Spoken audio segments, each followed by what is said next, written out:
আচ্ছা, আমাদের ধর্মের নাম কি বলো তো? যে বলতে পারবে তাকে একটা ধূপ। পুরস্কার দেওয়া হবে, ধূপ দেওয়া হবে, একটা ধূপ পুরস্কার দেওয়া হবে। ধর্মের নাম বলতে বলি, সহজ জিনিস একদম। যে বলতে পারবে, শুধু ধর্মের নাম বল। তারপর আবার এগোবো আস্তে আস্তে। পারবে না? দেখো আমাদের অবস্থাটা এইখানে আমি প্রমাণ পাচ্ছি। মনে যা আসে তাই বলো না। হ্যাঁ, তোমার যা আছে মনে বলো।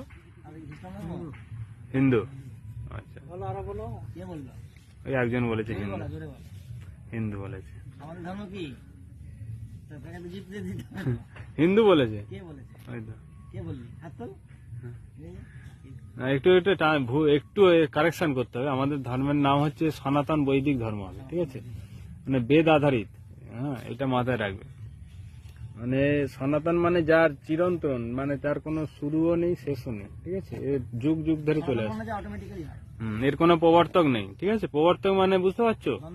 যেমন ইসলাম একজন এসছে, সে একজন তৈরি করে দিয়ে গেছে ইসলাম রিলিজিয়ান। খ্রিস্টান, সে যীশু খ্রিস্ট এসছে, সে প্রচার করে গেছে, ঠিক আছে? গৌতম বুদ্ধ এসছে, বৌদ্ধ।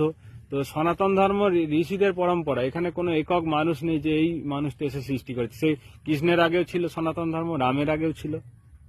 এই যে সিস্টেম, রাম এসছে প্রায় 10 লক্ষ বছর আগে, বুঝতে পারছো? সৃষ্টির বয়স কত জানো? সৃষ্টির বয়স 196,08,53,000। হ্যাঁ, 53,000,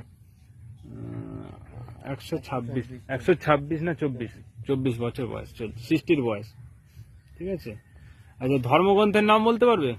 একটা ধর্মগ্রন্থের নাম বললো, আমাদের ধর্মগ্রন্থের নাম কি?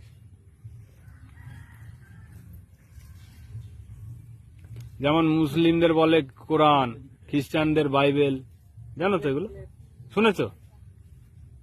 বাইবেল নাম শোনোনি? শুনেছো? আচ্ছা, আমাদের একটা ধর্ম। আচ্ছা, তুমি পড়েছো? তোমরা ওই একে চন্দ্র, দুয়ে পক্ষ, এগুলো পড়েছো? চারে কি?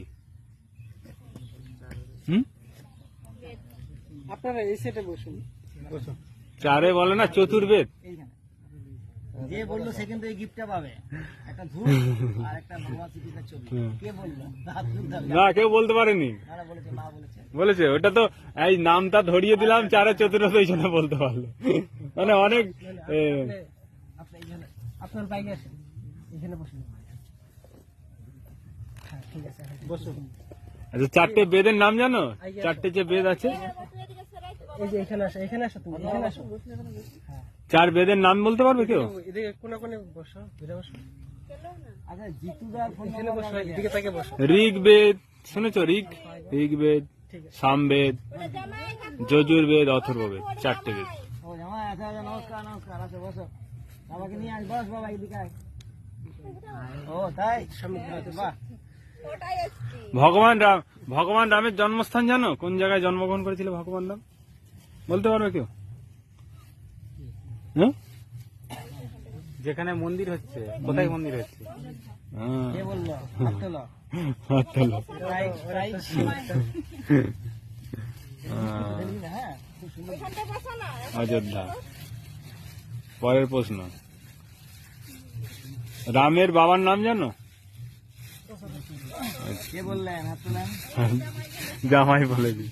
এই যে ধূপটা, এটা হচ্ছে একদম গরুর গোবর থেকে তৈরি হওয়া ধূপ, খুব সুন্দর ধূপ, বাড়িতে জ্বালাবেন।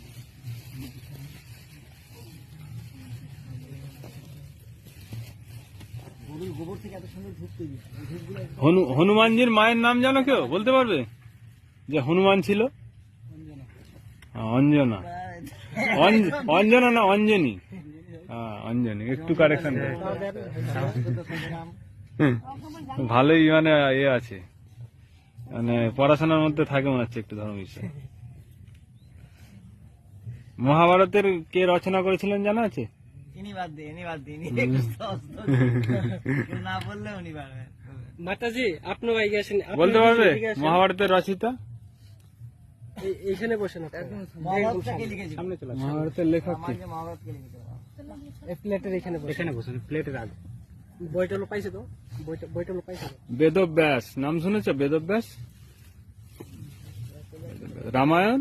আপনি আসেন মাতাজি, আপনি আসেন। রামায়ণের কে লিখেছিলেন? রামায়ণের লেখক বলতে পারবে কেউ? আপনি এখানে মাত্র এইখানে বসেন এই সিটে। হ্যাঁ ঠাকুরটাই গার্ড করবে না খালি। বেদব্যাস তো মহাভারত রামায়ণ দেখেছো তো, আমাদের যে প্রাচীন সাহিত্য ভুলে গেছে। বাল্মীকি নাম শোনি? মহর্ষি বাল্মীকি দেখো তো।